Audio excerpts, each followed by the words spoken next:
Olá pessoal, tudo bem? Eu sou David Cavati, vou estar aqui apresentando para vocês vários estudos bíblicos, tá bom? Como o nosso foco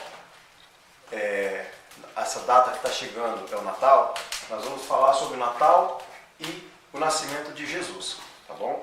Eu vou abordar questões sobre o Natal, mas eu não vou pegar todos os símbolos, eu vou pegar apenas alguns que são mais importantes e que têm a ver com questões bíblicas, tá bom? Então vamos lá. Origem do Natal e o significado de seus símbolos.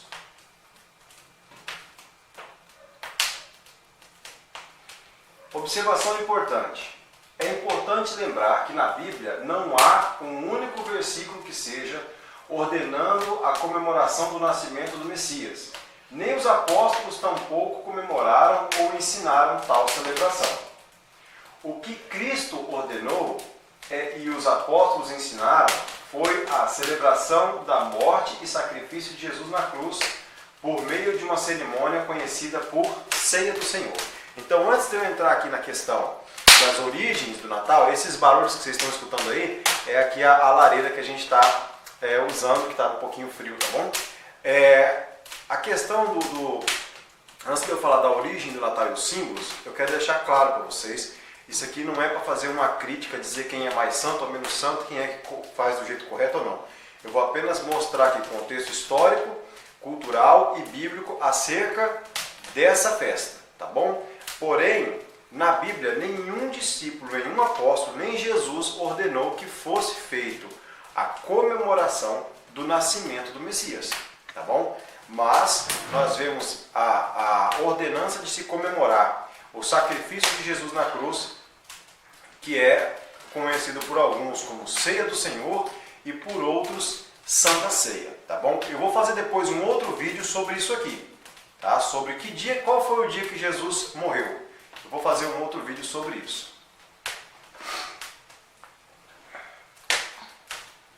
Vamos falar sobre o Natal? O que significa a palavra Natal? A origem da árvore de Natal. A origem do 25 de dezembro. Qual a real data do nascimento de Jesus?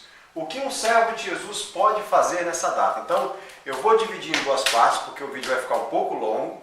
Parte 1, nós vamos trabalhar até aqui.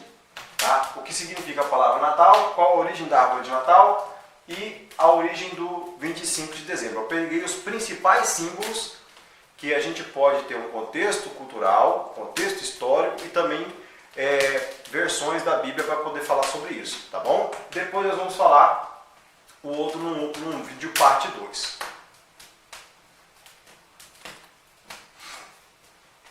O que significa a palavra Natal? Com origem no latim, natalis, a palavra Natal tem o sentido de data de nascimento e local de nascimento. Então, por exemplo, 6/10/82 é uma data de nascimento. A mulher, quando faz os preparativos, quando ela está gestante, que ela faz ali todo o processo de cuidado no médico, aí chama de pré-natal, ou seja, antes do nascimento. E o local de nascimento, por exemplo, a cidade natal. A minha cidade natal é Ouro Preto do Oeste, Rondônia. Então, Natal tem a ver com data de nascimento ou local de nascimento.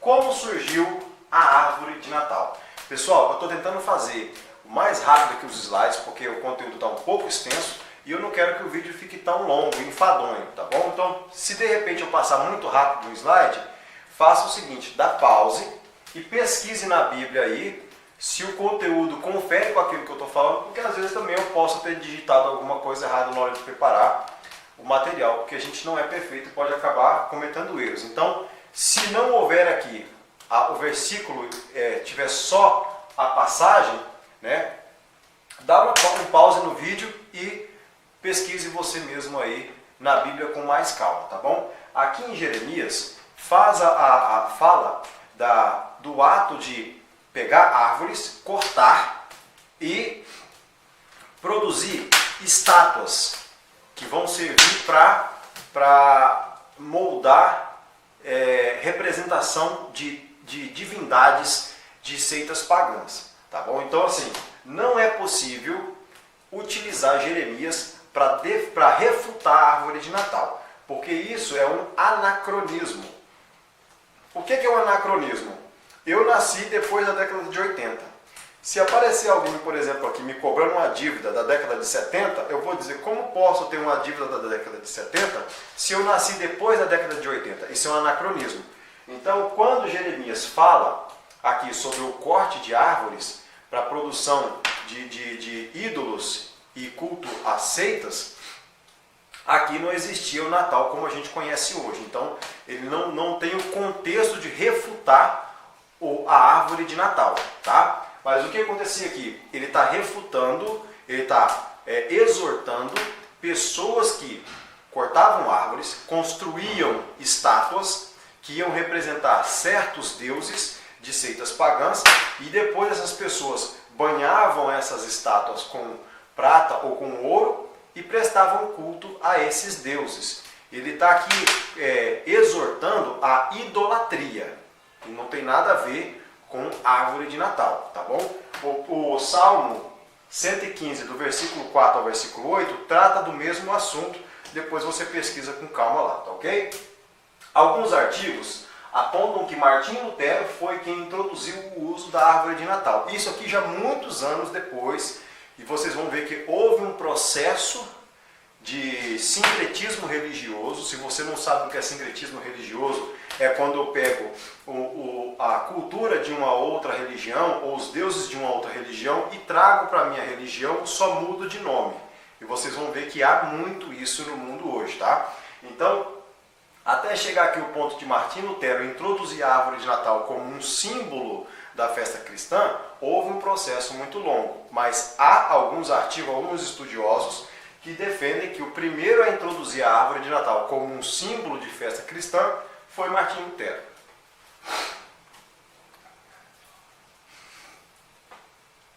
As árvores enfeitadas nos lares da Escandinávia, como carvalho sagrado dedicado a Odin. Odin era um demônio da tempestade, tá? E seu filho Thor, para o chamado solstício de inverno. Festas que tinham, entre outras coisas, sacrifícios de humanos e orgias, tá bom? Então, o que eu estou pegando aqui para mostrar para vocês? Existia dentro das culturas de vários povos, várias nações, o hábito de cortar um carvalho ou cortar um pinheiro e trazer para dentro de casa para celebrar a festa a deuses pagãos, tá bom? Aí são culturas diferentes, religiões, seitas diferentes, ok?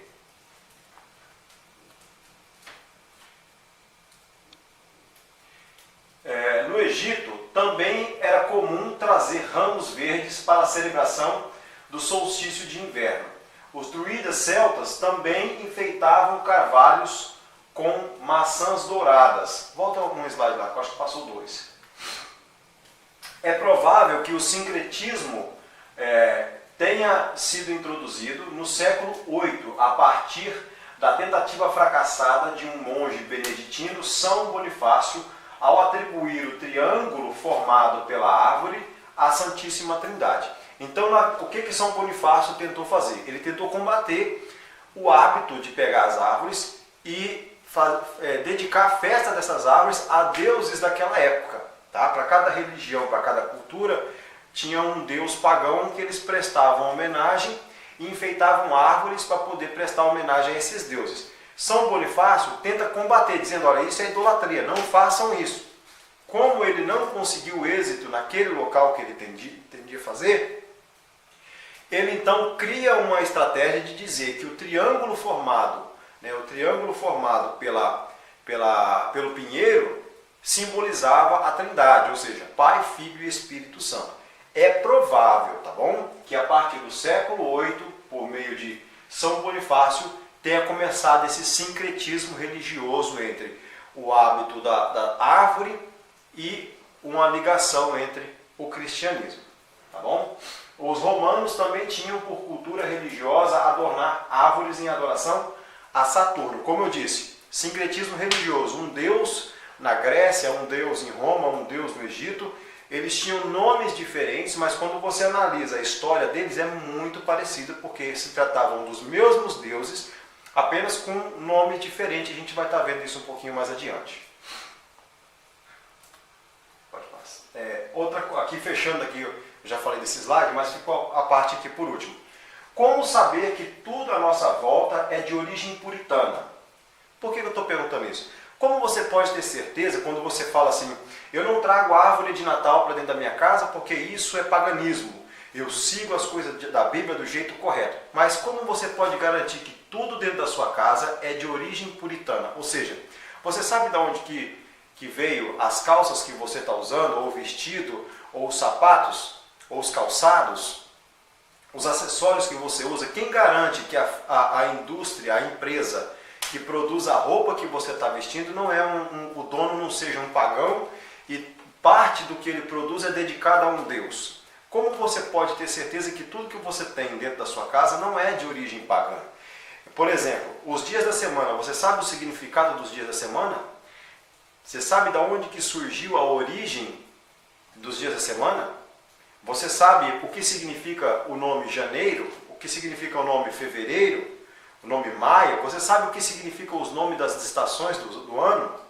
O ato de você usar meia-noite e meio-dia como hora não vem da Bíblia, é de origem pagã. Então nós temos à nossa volta muitos símbolos que a gente usa dia a dia, que é do paganismo, e nem por isso a gente se sente mais ou menos servo de Deus. Então é importante a gente ter um pouco também esse discernimento. Eu vou deixar no link e na descrição, abaixo, nos comentários na descrição, um link que fala sobre o nome e a origem do dia da semana, dos meses do ano e das estações. E você vai se espantar com o significado de cada coisa. E você fala todos os dias. E nem por isso você é menos ou menos, mais ou menos servo ou serva de Deus por causa disso. Não é para ir agora na descrição, espere um pouquinho. Deixa eu terminar o vídeo aqui e no final do vídeo você vai lá para poder pegar esse link e complementar o estudo, tá bom?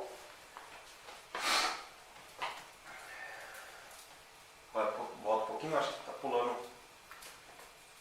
Temos que lembrar que o imperador Constantino liberou os cristãos romanos e não romanos a fazer seus cultos em público, no que ficou conhecido como Edictum Mediolanense, promulgado em 13 de junho de 313 d.C.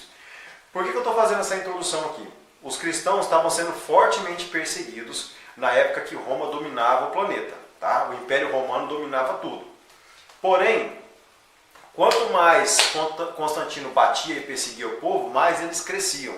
Então, de forma muito inteligente e estratégica, ele fingiu, isso mesmo que você está ouvindo, ele fingiu uma conversão para poder fazer um acordo, vamos dizer assim, uma costura, um acordo político entre o Estado e a Igreja. Tá? Então, a partir de 13 de junho de 313 d.C., ele promulga um decreto que fica conhecido como Édito de Milão, em que ele libera os cristãos para poder proclamar o seu Deus, no caso que era o Deus de Israel, de forma pública, sem serem perseguidos. É claro que ali também tem alguns acordos que são feitos, como no concílio de Laodiceia, que é trocado a guarda do sábado por domingo, mas isso aí vai ficar para um outro vídeo também, tá bom? Tá passando muito. É um só por vez, tem que voltar lá. Pode voltar, é no botão de cima que volta. Aí, foi muito. Bate só uma vez, vai uma vez, para baixo. Mais uma vez. Mais uma vez. Aí. Em 354, já com grande poder e influência sobre o Estado, a Igreja, por meio do Papa Libério, promulga o decreto que, a partir daquela data, deveria ser comemorado o nascimento de Jesus no dia 25 de dezembro. Então veja bem, em 313, Constantino dá poder, dá liberdade para os cristãos comemorarem, né, e proclamarem o Deus de Israel. Só que aqui em 354 a igreja já estava muito forte, E os líderes da igreja naquela época, chamada ali o Papa, tinham já certos poderes até mesmo para emitir decretos. E um dos decretos emitidos naquela época, em 354, pelo Papa Libério, foi de que o nascimento de Jesus deveria ser comemorado no dia 25 de dezembro. A questão é, por que os cristãos foram obrigados a começar a comemorar o aniversário de Jesus em 25 de dezembro? Aí tem uma explicação que eu vou estar passando um pouquinho mais à frente, tá? Só que como nota de rodapé, a Igreja Ortodoxa celebra no dia 7 de janeiro, tá bom?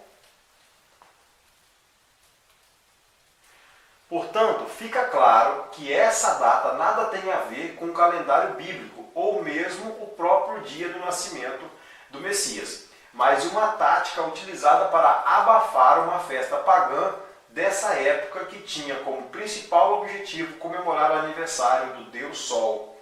E isso incluía a mitologia da seita mitraítica, tá? Eu não vou aprofundar muito nisso aqui, mas você também pode estar pesquisando depois por conta. Então a igreja tenta abafar uma festa pagã que tinha naquela época, que era comemorada no dia 25 de dezembro. E ali eles promovem mais um sincretismo religioso, substituindo o nome dos deuses que eram adorados no dia 25 de dezembro por os deuses que são adorados na religião cristã, tá bom? O Deus que é adorado na religião cristã. E vocês vão entender um pouquinho mais à frente.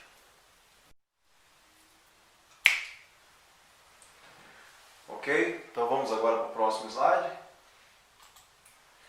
Assim Roma comemorava o Natalis Invicti Solis, tá? Que significa nascimento do sol vitorioso, tá bom? Existia um deus que era comemorado, que era adorado em Roma, e esse deus, ele tinha o nome de Deus Sol, tá? Então era comemorado o nascimento do Deus Sol, do Sol vitorioso, nesse dias aí. Era chamado Natalis Invicti Solis, tá? E a representação mitraítica dessa mitologia. Em contrapartida, os cristãos dessa época começaram a comemorar o nascimento de Cristo, fazendo uma substituição para cada elemento abordado na adoração da festividade pagã. Aparece pela primeira vez a figura do presépio como forma de substituir os elementos utilizados na festa pagã de 25 de dezembro. Então, aqui agora eles começam a substituir, tá? Existe um elemento da festa pagã que chama isso. Então, vamos substituir esse elemento ou esse personagem por um da religião cristã, ok? E para isso é necessário voltar um pouco na história do contexto em que surge essa idolatria. E para isso teremos como base a palavra de Deus, pois a Bíblia registra de onde surgiu essa seita pagã. Graças a Deus, nesse caso aqui, a religião, a seita pagã, né, a comemoração, o culto que era feito no dia 25 de dezembro em Roma, ele tem um vestígio que tem explicação na Bíblia. É possível encontrar na Bíblia quando e onde surgiu essa religião pagã em que tinha a comemoração do nascimento do Deus Sol no dia 25 de dezembro e que depois passou a ser comemorado em Roma. Então a gente vai voltar um pouco no contexto para a gente poder entender como e onde surgiu essa seita pagã que tinha como comemoração o aniversário do Deus Sol no dia 25 de dezembro. O Papa São Francisco de Assis foi quem apresentou pela primeira vez no mundo o presépio como elementos da festividade cristã, como representação do nascimento de Jesus Cristo em Grécio, na Itália, no ano de 1223. Então, olha só, nós temos aí de 313, depois que o imperador Constantino libera os cristãos a celebrar o seu culto livremente, porém a igreja acaba ali no fechamento do acordo, do negócio com Constantino, ela acaba aceitando para dentro de si alguns símbolos de substituição do paganismo. Até chegar a essa data de 1223, já tinha muita coisa que tinha sido acrescida incluída dentro da religião. Então, nessa época aqui, já existia até mesmo imagens de representação do presépio, tá? Como festividade cristã. Apesar de existir outros elementos representativos do nascimento de Jesus em um presépio, existem 5 elementos principais e fundamentais no presépio, que são um homem, uma mulher, um bebê, um boi e um jumento. Então, existem vários símbolos, tá? Às vezes tem ali a estrela, né? Que significa, que muitos dizem que é aquela estrela que guiou os 3 reis magos. Tem também 3 homens que são os 3 reis magos, mas normalmente o que não pode faltar num presépio são esses 5 elementos. Um boi, um jumento, um homem, uma mulher e um bebê. Basicamente, o mais importante que eu vou estar falando aqui, dentro desses símbolos, é o homem, a mulher e o bebê, tá bom? É necessário deixar claro de que cada elemento substitui um símbolo pagão. Esse sincretismo religioso teve como objetivo combater o paganismo em detrimento do anúncio das boas novas do Evangelho de Jesus, a partir do momento em que Roma adotou o cristianismo como religião oficial. Então, quando Roma, lembra que eu falei agora há pouco, Roma era o império que dominava a terra. E eles adotaram o cristianismo como religião oficial a partir do momento que fizeram um acordo com a igreja, tá? Então, antes disso, Roma já tinha outras religiões e tinha outros deuses que eles adoravam. Já existia ali altares e estátuas que eram dedicadas aos seus deuses. Como fazer agora que temos o cristianismo como religião oficial para poder reensinar o povo a adorar o Deus correto e combater aquelas representações que estão ali dos deuses pagãos. Então, eles usavam de estratégia para combater, tá? Fazendo o que a gente chama de sincretismo religioso. Eu não estou aqui para dizer quem está certo ou quem está errado, eu estou aqui para mostrar o que a história é um fato que não tem como a gente argumentar, né? Contra fatos não há argumentos. Então, a maneira como eles utilizaram é uma maneira totalmente errada, tá? E criar uma mentira para pregar a verdade. A Bíblia não defende isso, mas foi o que aconteceu. O sincretismo religioso com o intuito de combater o paganismo da época. Essa imagem aqui, né, nesse salão, é a primeira imagem que eu falei agora há pouco do Papa São Francisco de Assis, de 1223. Tem uma outra imagem que é um pouco mais aproximada, tá bom? Olha aí, é a mesma imagem, só que mais próxima. Observe aqui, prestem bem atenção nesse símbolo. Aqui tem uma mulher, tá? Em volta aqui essa auréola e amamentando um bebê. Prestem bem atenção nesse símbolo que vocês vão entender. Aqui está o homem, a mulher e o bebê. Como eu disse, podem ter outros símbolos, mas normalmente esse é o símbolo principal de um presépio, tá bom? Olha aí, boi, um jumento, um bebê, o homem e a mulher. Também, tá vendo? O boi, o jumento, né? a mulher, o homem e o bebê. Novamente, pode ver que os símbolos se repetem, né? Pode ter outros elementos, existem outros elementos, mas esse aqui é basicamente o principal. Eu vou estar falando desses 3 aqui, tá bom? Esse aqui é um símbolo um pouco mais moderno da Igreja de Fátima, em Portugal. Para isso, é necessário voltar um pouco na história do contexto em que surge essa idolatria. E, para isso, temos como base a palavra de Deus, tá? Pois a Bíblia registra de onde surgiu essa seita pagã, tá bom? Olha, eu vou fazer aqui de forma bem resumida, depois você pode pesquisar na Bíblia, você mesmo pega lá o texto, leia com calma, tá bom? Tá aqui as referências, depois você leia com calma, tá? A história de Noé e seus filhos, você vai ver ali Gênesis 9, do versículo 18 ao 27. Qualquer coisa, dá uma pausa aqui no vídeo, dá uma lida na Bíblia, que é para você tá acompanhando o texto dentro do contexto, tá bom? Os filhos de Noé são Sem, Cam e Jafé. Está registrado em Gênesis 10, 1. Quem se lembra do episódio em que Noé fica bêbado e Cã, né, ao ver o pai, né, tira, vamos dizer assim, caçoa do pai, brinca com aquilo e vai falar para os irmãos. Os irmãos vêm de costas para não ver o pai nu, cobre ele. Quando Noé acorda, fica sabendo o que Cã fez, Noé amaldiçoa Cã. Eu vou fazer um outro vídeo depois sobre essa coisa aí que é muito séria. Existem outras versões sobre o que aconteceu nesse episódio, mas eu vou fazer um outro vídeo sobre isso. Então Cã se casa e tem filhos por nome de Cuxi, Mizraim, Puti e Canaã. Está registrado no livro de Gênesis 10, 6. Cuxi se casa, tá? E tem filhos por nome de Seba, Avlá, Sabtá, Ramá, Sabtecar e Nimrod. Está escrito em Gênesis, capítulo 10, do versículo 7 ao 8. Prestem bem atenção nessa árvore genealógica aqui. Noé, Cã, filho, Cuxi, neto, Nimrod, bisneto.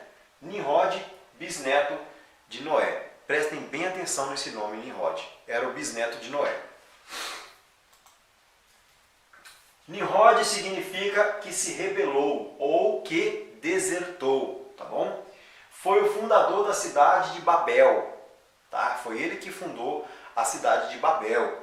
Também fundou a cidade de Nínive. Ele fundou várias cidades. A gente sabe que Nínive era famosa por perseguir as pessoas que tentavam pregar outro Deus que não os deuses dele. Inclusive tinha lá a fama cruel que eles arrancavam a pele da pessoa viva ou fazia empalamento. Se você não sabe o que é empalar, pesquise o que é empalar, tá bom? Então eram cidades assim que eram realmente profanos e eram gentios, né? Eram pagãos, idólatras mesmo. Então Nimrod foi quem fundou todas essas cidades, tá? Que se tornaram gentios, idólatras e pagãos. Está lá Gênesis 10, do 10 ao 12. Preste bem atenção na história de Nimrod.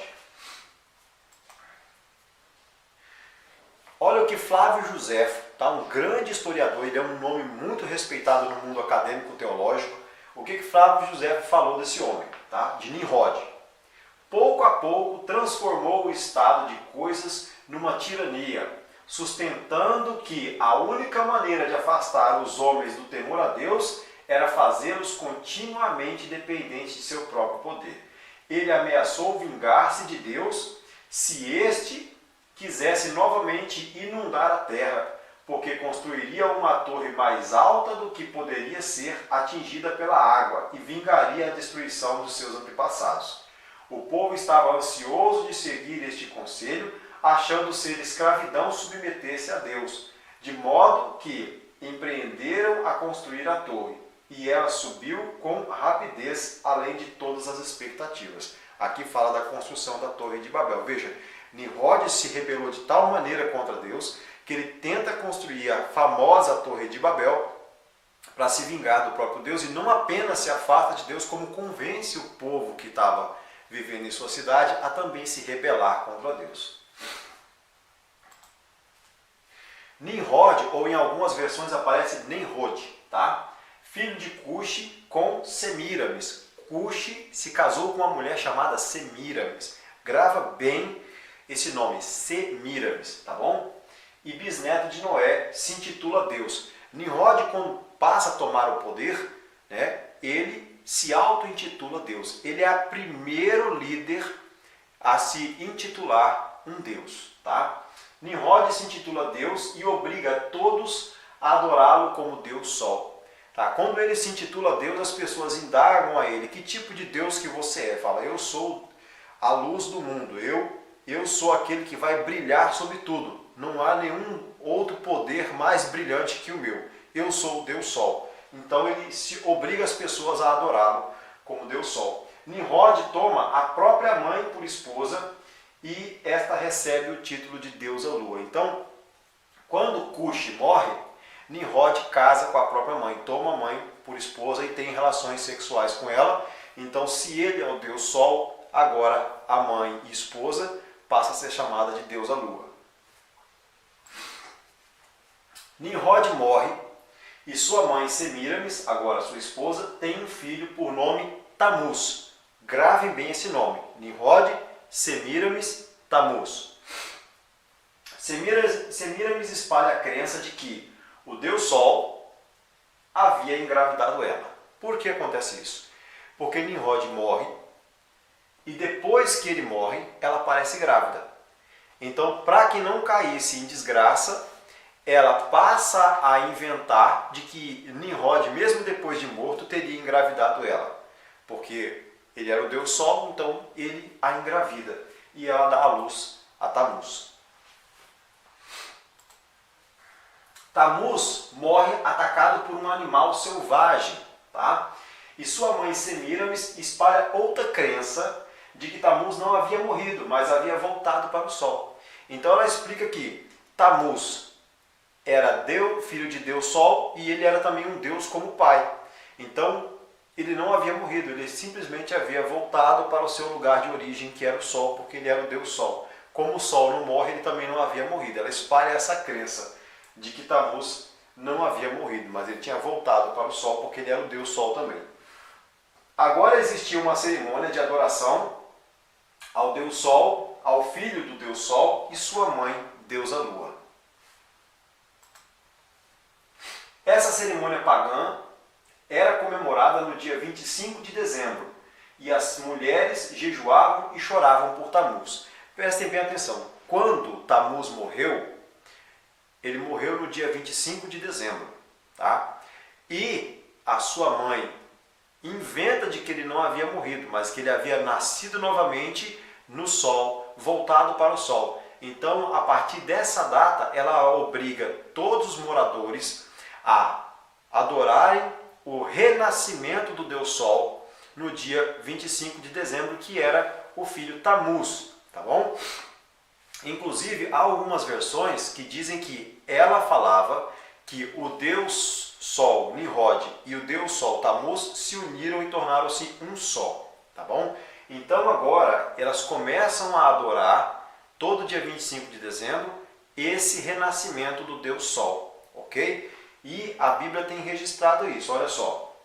E levou-me à entrada da porta da casa do Senhor, que está do lado norte, e eis que estavam ali mulheres assentadas chorando a Tamuz. Aqui ele faz um relato já dessa prática pagã, de que tempos em tempos as mulheres oravam e jejuavam e choravam por Tamuz. E era na data do dia 25 de dezembro que ela celebrava o nascimento do Deus Sol, Tamuz. Dentro do sincretismo religioso era comum a substituição dos nomes de deuses, deidades, entidades e nomes das festas por aquela que se apropriava da nação acolhedora. Então, por exemplo, sei lá, o Egito derrotou o Império Persa. Aí, quando eles entram lá dentro da cidade dos persas, só um exemplo, tá bom? Eles encontram lá várias estátuas dos deuses dos persas. Eles não destruíam aquelas estátuas. Eles apenas diziam, olha, essa estátua aqui não é mais o Deus que você está falando, é o nosso Deus. Então eles trocavam o nome daquele Deus que era adorado por aquele povo, aquela nação, pelo Deus que eles tinham como nação, já que eles tinham se impondo, derrotado aquela nação, eles impunham que aquela nação adorasse agora o Deus deles. Então fazia a troca, esse sincretismo que era a substituição dos nomes. Isso era muito comum. Na Bíblia tem um registro sobre isso e eu vou mostrar para vocês agora. Lembra quando Daniel, Ananias, Misael e Azarias foram pegos e levados em cativeiro? Os nomes deles foram trocados. O que significa Daniel em hebraico? Elohim é minha justiça. E o nome dele foi trocado para Belsazar, que no babilônico significa o amado de Bel, Deus Baal. Veja, eles trocaram e substituíram pelo Deus deles. Tá? Ananias, em hebraico, Yavé é gracioso. Foi trocado por Sadraque. Em babilônico significa inspirado de Iaco, Deus Lua. Misael, em hebraico, que é semelhante a Elohim.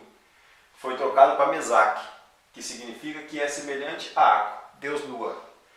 Azarias, em hebraico, significa Yahvé tem ajudado. Foi trocado para Abednego, que em babilônico significa servo de Nego, ou servo de Deus do fogo. Então era comum essa troca, essa substituição do Deus deles para o outro, para que agora que eu impus, que eu venci, vou impor também a nossa crença. E as pessoas eram obrigadas a adotar agora aquela crença para si. E isso passava 20 anos, 30 anos, várias gerações. Quando tinha outras gerações, eles já tinham por hábito de adorar aqueles deuses, tá bom? Essa adoração à deusa Lua, com seu filho Tamu, seguiu por outras nações, com outros nomes, mas sendo a mesma história e o mesmo intuito, idólatra. Tá? Tamuz é o deus Sol dos egípcios, dos persas, babilônicos, gregos e romanos. Então lembra que eu falei? Quando um império vencia o outro, ele obrigava aquele povo derrotado a adorar os deuses deles. Então, o hábito de adorar a deusa Lua e o seu filho Tamuz se espalhou por outras nações, mas quando chegava nas outras nações, ele só substituía o nome. Mas o deus era o mesmo, tá bom?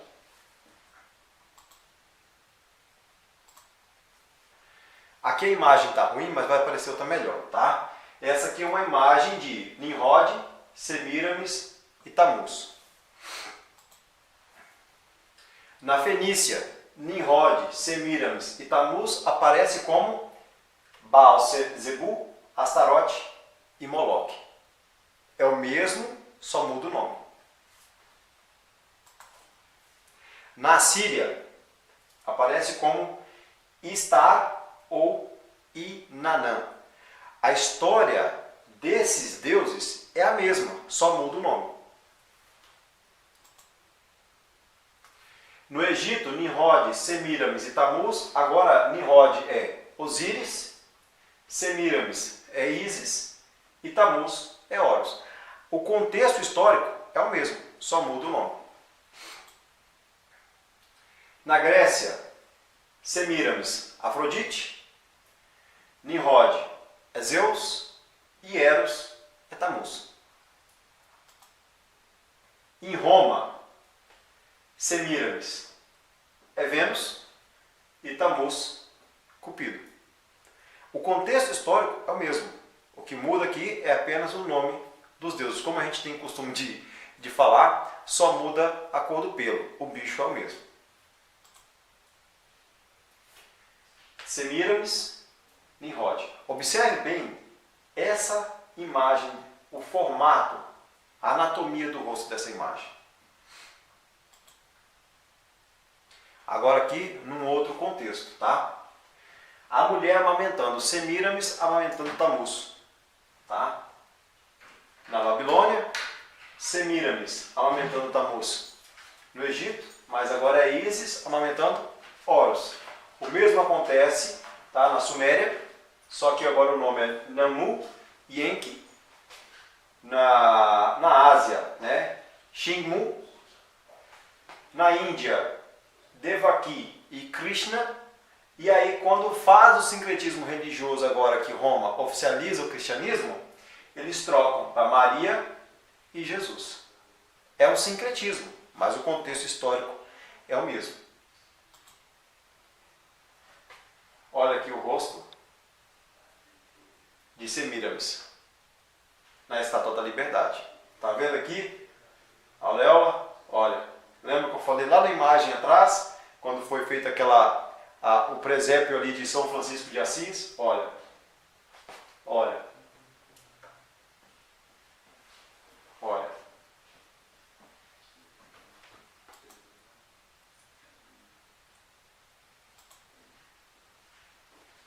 Uma vez que Roma adota o cristianismo como única religião, os líderes eclesiásticos, imbuídos do profundo desejo de eliminar o paganismo, aplicam o sincretismo nos elementos principais de culto e adoração do paganismo romano. Então, como Roma pega ali os antepassados, né, de Semíramis, Nimrod e Tamuz, mas agora com o nome dos deuses deles ali em Roma, uma vez que Roma oficializa o cristianismo, eles fazem novamente o sincretismo, mudando o nome dos personagens que são adorados pelo paganismo romano, agora com personagens da Bíblia. Tá? Tammuz, Semíramis, Nimrod. Agora aparece como José, Maria e Jesus. Tá? Então, eles fazem esse sincretismo, tá bom, pessoal? Volta lá. Vou parar por aqui para a gente fazer a parte 2 do vídeo. O que eu quis mostrar aqui é como surgiu a árvore de Natal. Vocês viram ali que vem de um contexto, né, de que era para adoração de outros deuses, tá bom? Mas não usem Jeremias com esse intuito, porque é um texto fora do contexto. Como surgiu o 25 de dezembro, tá? Que era adoração a Nimrod, Semíramis e Tammuz, que passaram por outras nações, mas com um nome diferente, sendo o mesmo Deus, e depois, quando Roma oficializa o cristianismo como religião, tá, única, eles fazem novamente o sincretismo. Eu vou fazer agora um outro vídeo para a gente continuar aqui. Um abraço.